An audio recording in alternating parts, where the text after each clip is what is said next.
استعمال ہوا، یا ایھا الناس اتقوا ربکم، اے انسانوں تم ڈرو اپنے رب سے، الذی وہ ذات خلقکم من نفس واحدہ جس نے تمہیں ایک جان سے پیدا کیا، خلق منہا زوجہا اور اس سے اس کا جوڑا بنایا، وبث منہما رجالا کثیرا ونساء اور اس جوڑے سے اللہ تعالیٰ نے کئی مردوں اور عورتوں کو پھیلا دیا۔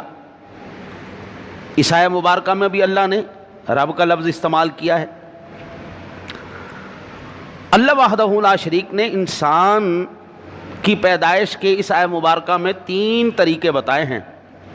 خلقکم من نفس واحدہ، تمہیں ایک جان سے پیدا کیا اور ان سے ساری اولاد کا سلسلہ شروع ہوا، یہ تخلیق کا ایک طریقہ ہے جی۔ دوسرا فرمایا وخلق منہا زوجہا، اور اس سے بنا دیا اس کا جوڑا، یعنی آدم کی پسلی سے اللہ نے اماں حوا کو پیدا فرمایا،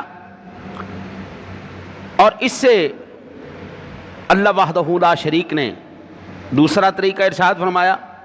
پھر تیسرا فرمایا وبث منہما رجالا کثیرا ونساء، پھر اس جوڑے سے اللہ نے کتنے مرد اور کتنی عورتیں پیدا فرمائیں، گویا 3 طریقوں سے اللہ تعالیٰ نے انسان کو پیدا فرمایا ہے۔ آیا ایک ہے، اسرار دیکھو اس کے اندر اللہ نے کتنے بیان فرمائے۔ اچھا جی،